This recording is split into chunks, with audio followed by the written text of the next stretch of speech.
Assalamualaikum teman-teman, welcome to Cinta Story channel.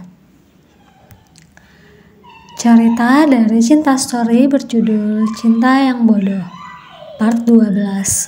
Buat teman-teman yang belum subscribe, dukung channel ini dengan cara tekan tombol like, subscribe, dan juga tekan tombol notifikasi loncengnya biar kalian dapat updatean cerita selanjutnya dari Cinta Story. Jangan lupa share dan juga komentar di bawah ya. Part 12. 2 tahun berlalu, aku akhirnya tamat SMA dan pulang ke rumah orang tuaku. Masa-masa SMA aku berlalu begitu saja. Di saat teman-temanku begitu menikmati masa putih abu-abu mereka dengan bahagia bersama pacar dan sahabat mereka di sekolah. Aku tetap bertahan dengan cintaku pada orang yang sama. Orang yang tidak kumiliki hati dan raganya. Kuingat kembali setelah putus dari Arsya, dan saat liburan sekolah, aku selalu saja menunggu di depan rumahku, hanya untuk bisa melihat dia lewat. Dia terkadang menghubungiku, kadang bahkan dia minta aku menemuinya saat dia tahu aku datang. Tapi tetap saja, dia tidak ingin memberiku status, walaupun dia selalu mengaku cinta. Entah berapa banyak pula hati yang aku sakiti, menolak dan menolak setiap pria yang mendekati aku. Semua karena cintaku yang begitu bodoh. Aku merebahkan tubuhku di atas kasur empukku sambil menatap ke langit-langit kamarku. HP-ku kemudian berdering, memecahkan pikiranku. Mita, ada kabar soal Arsya? Aku membaca pesan dari Dira. Dia sudah seperti sumber informasi bagiku. Karena tiap saat jika dia mengetahui sesuatu, dia selalu memberitahuku. Entah itu tentang Arsya, Kak Alan, atau tentang siapapun itu yang berhubungan denganku. Arsya kenapa? Aku harap dia baik-baik saja, balasku. Aku sejenak berpikir ada apa dengan Arsya. Aku bahkan baru saja bertemu dengan Arsya kemarin. Aku tak bisa menahan diri saat dia ingin bertemu. Pertemuan kemarin pun bukan pertama kali setelah kami putus. Kami sering bertemu saat aku pulang liburan sekolah. Atau saat ada kesempatan, dia pun juga akan menemuiku. Dan saat kami bertemu seperti tak pernah ada yang terjadi. Dia masih memperlakukan aku sama seperti dulu saat kami masih pacaran. Hingga aku mempertanyakan hubungan kami ini seperti apa. Teman tapi bukan, pacaran tapi juga tidak. Hubungan kami semakin tidak jelas saja. Tapi dia selalu bilang kalau dia masih mencintai aku. Namun entah apa alasannya, dia tidak mau memberikan status pada hubungan kami. Hingga aku merasa ragu. HP-ku kembali berdering. Aku mendapat balasan dari Dira yang membuatku cukup terkejut sekaligus merasa sesak di dada. Arsya pacaran sama Tika. Aku sengaja kasih tahu kamu sebelum kamu kaget nantinya melihat mereka bersama. Aku baik-baik saja, balasku yang sungguh merasa hancur. Arsya selalu menghubungiku, bahkan kami selalu bertemu, tapi dia tidak mau memberikan aku kepastian, malah memberi status pada wanita lain. Aku menangis sesenggukan menahan sakit ini. Kenapa harus Atika? Begitu yang kupikirkan. Atika termasuk salah satu teman di kompleksku. Aku pun bisa dibilang termasuk cukup akrab dengannya. Aku bahkan yakin kalau Atika tahu tentang perasaanku pada Arsya.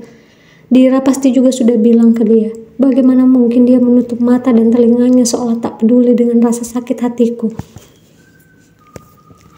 Aku duduk di teras rumah Dira bersama Dira dan juga Atika. Aku mencoba untuk tenang dan berusaha menyembunyikan perasaanku. Kulihat Atika sedang mengetik pesan. Kemudian HP-nya berdering. Telepon dari Arsya, aku angkat dulu ya. Ucapnya lalu mengangkat teleponnya. Hatiku semakin sesak dan sakit. Atika bahkan bicara bermanja-manja pada Arsya di depanku. Dira yang melihatku kemudian memegang tanganku. Dia pasti kasihan padaku. Dialah satu-satunya sahabat yang paling mengerti perasaanku. Atika, kalau mau ngobrol sama Arsya, agak jauh dikit dong. Kan jadi gak seru dengar kalian mesra gitu di depan kita. Ucap Dira pada Atika. Hehe. Sorry, balasnya tersenyum. Arsya, aku lagi di rumah Dira, sudah dulu ya. Kudengar Atika langsung mematikan teleponnya setelah ditegur oleh Dira, bahkan sebelum dia menjauh dari kami. "Sorry ya, biasanya jam segini memang Arsya sering telepon," ucap Atika lagi. "Ini baru jam 8 malam, berarti akhir-akhir ini setelah Arsya menelpon Atika, dia lalu menelponku. Sejak hubunganku dan Arsya membaik setahun terakhir ini, aku selalu mendapat telepon dari Arsya sekitar jam 9 atau jam 10. Entah dia menelpon siapa lagi setelah aku. Kalaupun sekarang aku marah, dia pasti akan bilang kalau kita tidak punya hubungan apapun. Jadi aku tidak berhak marah. Sekarang aku tahu, ini alasan dia tidak mau memberiku status." "Mita, kamu kenapa?" tanya Dira memperhatikanku. "Enggak apa-apa," jawabku. Beberapa saat kemudian, cahaya lampu motor menyilaukan kami, dan motor itu berhenti tepat di depan kami. "Arsya, kok kamu nyusul ke sini?" ucap Atika yang langsung menghampiri Arsya. "Arsya," ucapku berbisik melihatnya tanpa berkedip. Arsya yang awalnya tersenyum melihat Atika, namun seketika ekspresi wajahnya berubah saat dia tahu aku juga ada di sana. Dia berbicara pada Atika, tapi matanya terus tertuju pada aku. Sementara aku mencoba tak melihatnya, tapi tetap saja aku melihatnya. Aku berusaha sekuat tenaga untuk tidak menangis. Aku berusaha tetap tenang di depan mereka, seolah aku baik-baik saja. Kulihat Atika langsung naik ke motor Arsya lalu memeluk Arsya dari belakang. "Aku pergi dulu ya, dah," ucap Atika tersenyum bahagia. Arsya pun mulai melajukan motornya dengan terus melihatku hingga mereka pun berlalu pergi. "Mita," ucap Dira lirih. "Aku baik-baik saja, aku pulang ya." Aku berusaha tidur walaupun waktu masih menunjukkan pukul 10. Aku terus terdiam berpikir dan mengatasi sakitku sendiri.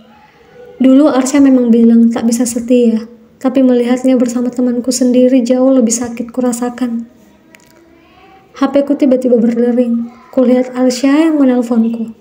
Aku langsung mematikan teleponnya. Dia pun tak menyerah dan terus menelpon, walaupun aku matikannya berkali-kali. Hingga kuputuskan untuk mengangkatnya. "Mita, kamu di mana? Aku mau ketemu. Aku mau bicara," ucapnya. "Di rumah, aku ngantuk. Kalau mau bicara lewat telepon saja," balasku dengan nada kesal. "Soal tadi, aku minta maaf. Aku tidak bermaksud menyakiti kamu. Aku akui hubunganku dengan Atika," ucapnya. "Kamu tidak punya status denganku, sementara kamu memberi status pada Atika. Aku sudah tahu bagaimana perasaanmu yang sebenarnya." "Jangan salah paham dulu. Aku memang tidak bisa setia. Kelemahanku ini memang sangat menyakiti kamu dan juga wanita lain, termasuk Atika jika dia tahu. Tapi aku tidak mau balikan sama kamu karena ini. Kalau kita pacaran dan aku selingkuh itu pasti sangat menyakitkan. Tapi kalau kita tidak punya status, kamu akan merasa tak masalah. Biarlah Atika atau wanita manapun terluka, asal bukan kamu," ungkapnya. "Sudah selesai bicaranya. Aku tutup sekarang. Jangan hubungi aku lagi," ucapku tak ingin berlanjut. Apapun yang dia katakan dan apapun alasannya, tetap saja dia menyakitiku. "Mita, tunggu," ucapnya. Namun aku langsung mematikan teleponnya.